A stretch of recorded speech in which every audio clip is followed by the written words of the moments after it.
Hello and welcome to the Infodash Interactive Playbook walkthrough. The next step in your installation process is to complete your playbook and prepare for installation. The playbook is designed to capture the information that we need to generate your install package. After your initial kickoff call, you will designate 1 to 2 stakeholders that will receive invites to your playbook portal, and they'll be responsible for filling out all the necessary information on the pages that you see on the screen. At the top of the page, you'll notice that it does track your progress. So as you complete tasks, they'll be marked as complete and we will be notified. So for example, at this first question, it's saying who's going to be doing the install. So if I say this is jdoe@company.com, as soon as I complete that field, you can see my progress bar is immediately indicating that I've made progress towards completion of my playbook. So let's walk through the playbook, each question step by step, and get you acclimated to the information that we're looking for. So number one, what account will be used for install? If you scroll down the page, you'll see all the necessary permissions that are required if you do not want to give your install account Azure Global Admin permissions. Azure Global Admin is the easiest way to make sure that you have access to everything needed. We will be creating resources that are tied to a subscription. We will be creating a resource group and then applicable resources within that resource group. So having Azure Global Admin is the easiest, most effective way to ensure that you have all the permissions needed. If you are using something like delegated access or PIM roles, that is totally fine. We can apply those roles during install and give that a time limit. But if you needed to get into more granular permissions, here are all the permissions that you're going to need. So from a Azure Active Directory or Entra ID perspective, you would need to be a cloud application admin. In order to create resource groups, you need to be an owner of a subscription and so on. So you want to validate that the account that you've designated for your install has all the requisite permissions. Once you've done that, we ask that you come in and check this box that says I've validated the required permissions. Again, now I'm showing 2 tasks complete, and this just tells us that we validated that you've taken the step to make sure that you have permissions. The one thing we don't want to do is get into an install session where we have 2 hours allocated and we don't have the permissions necessary to complete the install. If we scroll onto the bottom of the page, there's one other security question here called hash key. You can click on generate. That will generate in the background. So if I were to go away from this page and come back, you'll notice that it's actually filled out. The hash key is a unique 32-bit hash that we will use to encrypt your data. Infodash only stores sensitive information really in one place, and that's in your login tokens. So as users are logging into your DMS, they will log in and be directed back to Infodash. We store all that token data, anything sensitive, using 256-bit encryption while at rest. And this hash key is your private key to that data. This hash key can be changed at any time. So we will use this hash key initially for install, but you'll have the capability of changing this at any cadence that your firm desires. Let's move on to the next section of Azure information. So the Azure information page is targeted to get some high-level information about your Azure environment. So number one, what's your Azure tenant ID? Your tenant ID is a globally identifier GUID that's unique to every tenant. And if you want a quick access to this, you'll see that there's a link provided in the description. If I click on this link and open it up, that would bring me right into my tenant space here. So let's just hop in. And you'll see that it brings me right to my overview page, and I can see that my tenant ID is listed here. So anywhere that we possibly can provide you deep links into the Azure portal, we provide that in the description. Next, an Azure resource group name. An Azure resource group, you can think of it simply as kind of a virtual folder. It's tied to a subscription, but it also groups similar assets together, so similar resources together. Everything that Infodash deploys, we put into a single resource group. Now, by default, we usually call our resource groups RG-Infodash, but many firms have their own naming conventions, and this is where you would define what you want that resource group to be named. Next, we have your Azure tenant domain, and this one is very important because this is what activates your license. So in Azure, we have, most firms have multiple domains. You have your primary domain, which is generally your vanity domain to your business. But you also have a on Microsoft domain, and not all firms have their vanity domain tied to the primary domain attribute in Entra. The value that we need is the primary domain that's listed here. And that is because our tokens that are generated from your Entra tenant, and we'll read that domain name. And when it calls our licensing service, it has to match what's in your tenant in order to activate. So again, we provide you a deep link right here that brings you right to that page so you can ensure that a copy and paste will get you the exact value. Next, we have your app service plan tier. So as you may know, in Azure, everything is consumption based. At the outset, we create an API built on an app service plan. The app service plan is the billing entity of the API. So as you use your API, as you build pages, create integrations, your API is doing the work. That consumption is related to an app service plan. We have a couple app service plans listed here. We've got basic, premium, V1, V2, V3.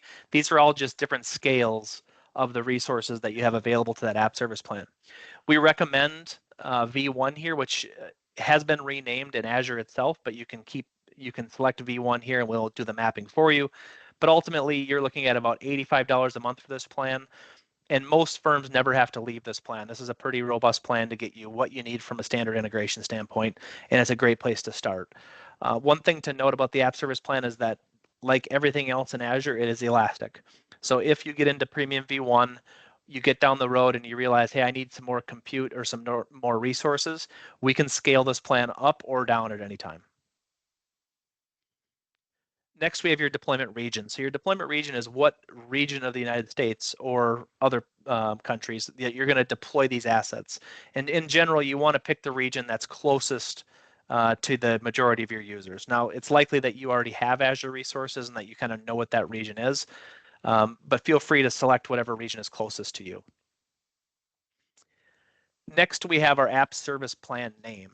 So that consumption resource, that billable resource that powers your Infodash API is going to have a name associated with it. That name needs to be unique within your tenant. Of course, you can use any naming convention that you would like. Our default that we usually use is ASP-Infodash, ASP being App Service Plan. Like I said, anything that you have from a naming convention standpoint can be implemented here. Next, we have the Azure subscription name. This is not necessary for install, but it gives us the information we need to ensure that when we do our install, we're targeting the proper subscription. During install, we will actually get the ID of the subscription, but in this case, we just need the name. So within Azure, you have this deep link again that you can click on. That's going to open up your Azure page. And from here, you'll be able to see the subscriptions that are available. We just need the subscription name of the subscription that you would like your resources installed to. And lastly, your Infodash API service name. So the core of Infodash is our API. Our API is what connects the front-end components to your back-end data. This does need a globally unique URL. You'll notice on the right-hand side of this text box, it says .azurewebsites.net. Most all users will never see this URL. It's kind of a transparent behind-the-scenes URL that's used to power Infodash. There are possibilities of creating vanity URLs here, but as the default install, we just use the azurewebsites.net. So all you need to define is the first portion of the URL. So for example, our default would be Infodash API-company name. And feel free to set this to whatever you'd like. It just needs to be globally unique to the Azure service. You'll notice as I'm completing things here at the top, I am showing progress. So as you're working from page to page, it will give you real-time feedback. All right, let's go to section 3 in our for SharePoint. So number 1, your deployment scope. Most all firms are going to choose tenant-wide deployment. Tenant-wide deployment means that when I deploy Infodash, any site or any team can start utilizing it when they're ready. If you choose Site Collection App Catalog, that means you actually have to physically install Infodash on every site that you want to use it. We generally use Site Collection App Catalogs for development environments because we only have a couple sites that we want to use for development. But in general, the production installation is going to be the tenant app catalog. And that just removes the administrative overhead of having to go to each individual site. It doesn't mean that every site has to use Infodash, and it actually leaves all sites unaffected until you actually link it to Infodash. So we recommend that you choose the tenant app catalog as your default deployment scope. This next checkbox is another verification step. So we've encountered some firms that have never used the SharePoint app catalog. They don't have the permission set up. And there's a couple things we can do to ensure that that plumbing is already there. So what we would like you to do is use this URL and replace the word tenant with your actual tenant ID.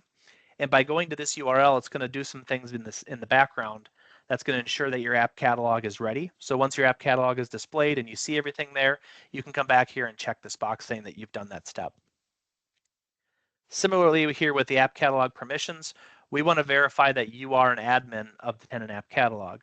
So the install account that you've defined now has the Azure rights and the things that we've talked about on the home page, but we also need to ensure that that account is a site collection administrator to your app catalog. So again, you can use this link here, find your app catalog and verify that that account has site collection administrator permissions of the app catalog site. Next, we're going to verify some SharePoint app registrations. These are default app registrations that are created by Microsoft when your tenant was created. Some firms have had Azure for years, just have not used the SharePoint piece of it. And in some cases, these app registrations get deleted, whether that's some report surfaced these registrations and somebody didn't know what they were, so they deleted them. It's not a big deal if they were deleted, but it will prevent our install from succeeding. So what we'd like you to do is navigate to the URL here, and I'm actually going to walk through this just to show you. So it's going to ask us to navigate here, go to the All Applications tab and search for SharePoint. So I'm going to come over here, I'm going to search for SharePoint, and you'll see that I have 2 apps that are here, and it says current on the far right. That's all I need to do to verify that those apps are there. Now that I've verified that, I can click on Verify SharePoint App Registrations. That just tells us that those are created. If they are not created, please send an email to your project manager, because we can prep the install to make sure that we account for recreating those 2 app registrations for you. Next, we have multi-geo user sync. So as part of the Infodash core product, we do profile synchronization from your backend to the SharePoint Online Profile Service. Many firms that are global have multi-tenant. So for GDPR concerns, they store employee-related data in their respective location. We don't need to know what tenants you have yet, but if you have multi-geo at all, please check this box. It gives us the information we need to prepare for user profile enrichment and some of the things that you'll need to do up front to ensure that your multi-geo tenants are set up and ready for user synchronization. Next, we have our Infodash database. This is not required to create prior to installation. We create this for you as part of install. In general, we'll use the same naming convention we use for our API. So if we wanted Infodash API, or sorry, Infodash company, that could be your SQL database server name. But of course, we will adhere to any naming conventions that you have. So whatever you want this server to be named in Azure, you can fill that out here.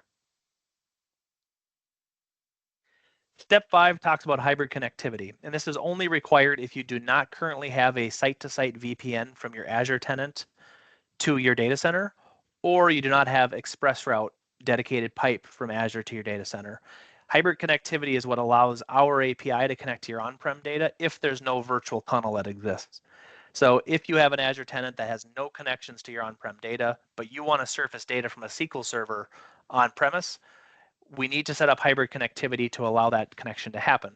And so with hybrid connectivity, we have really 2 requirements. One is what we call the HCM host. The HCM host is any server that lives on-prem that you want to make kind of your gateway agent for those connections. You can have more than one host. So if as part of install, we generally use 1 server, but you can have as many servers as you want running this small agent. It's a small 10 megabyte file that's installed from Microsoft. And if you have more than 1 server, our service will just round robin those servers to ensure that you have maximum uptime. But we need to have at least 1 server dedicated to this purpose if you require hybrid connectivity for install. If you do not require hybrid connectivity, you can simply put NA in the box. One recommendation is that you can put this on your Azure AD Connect server. So if you already have a server that's designated for syncing your Azure or your Active Directory up to Azure AD, this agent is perfectly fine sitting alongside that service as well. Next, we have the Azure Service Bus namespace. So the namespace is the hybrid connection between hybrid connectivity in the cloud and this agent on-prem, and it creates what's called a namespace. So we usually call this SB-Infodash, so Service Bus-Infodash. And again, any naming conventions that you need to implement, feel free to put those here, and we will ensure that those are available and good to go for install. Steps 6 and 7 are going to be dependent on what DMS provider you use. So if you use iManage, we're going to fill out the iManage section. If you use NetDocs, you're going to fill out the NetDocs section. NetDocuments is very easy. You're just picking which region your vault lives in. We don't need any other information other than that. If you are an iManage customer, we need a couple bits of information. So number one, we need to know where your iManage is hosted. We support both on-prem, as long as you're running version 10.2 or higher, and we support both clouds for iManage. One is the iManage.work cloud, and the other is the cloudImanage.com cloud. There are distinct differences between both of those clouds that I want to talk about. So number one, if you're on iManage.work, your customer ID is always going to be 1. So if you're on iManage.work customer, you're just going to enter the number 1 in this customer ID. Every customer in that tenant actually has the same customer number. If you are an on-prem customer, you will not need the customer ID, so you can just leave it blank or put NA. That's totally fine. The next thing we need to know is what your iManage host name is. So this could be, if you're on-prem, this might be work.company.com, right? That would be the URL that I use to access my Work 10 web client. If you're a iManage.work customer, you might be company.imanage.work. If you're a Cloud iManage customer, it's going to be whatever domain you've selected for your tenant. So that could be just cloudimanage.com, or it could be company.cloudimanage.com. So whatever your host name is, this does need to match. When you're using cloudimanage.com, it's using our partner app within their app catalog to authenticate you. And that app is going to be tied specifically to your subdomain or whatever domain you've selected in that tenant. So this has to match exactly as it's registered in iManage Control Center. And lastly, the iManage client ID. If you're using cloudimanage.com, you do not need to provide a client ID because we have to use the one that's provided to us through the app, the partner portal. If you're using on-prem or iManage.work, you can use your control center to generate a client ID and client secret. We don't ask for the client secret on this screen. We'll ask for you to input that during install. There's no reason for us to ever have that in our playbook, so we'll just ask for the client ID. And for step-by-step instructions on how to do that, you can click this link here. It brings you to an iManage support article that walks you through step-by-step on how you would create that app registration. One key piece of that app registration is your redirect URL. So as you're creating it, it's going to ask you for what your URL is. That's going to be HTTPS, your API URL, and then this appended API v1 auth iManage at the end of it. Now this section of the URL will be captured from your Azure information section under the Infodash API service name. So in this example, we have Infodash API-company.azurewebsites.net. So if I were to come back to iManage, this would be right here, would be infodash-company.azurewebsites.net /API v1 auth iManage. So you would enter that entire string into your redirect URL as you're creating your app registration. And that's it. As you can see, we've gone through here. It's marked our progress. We'll be notified of updates. If you have any questions, you can reach out to your project manager and we can help clarify them for you. Thank you.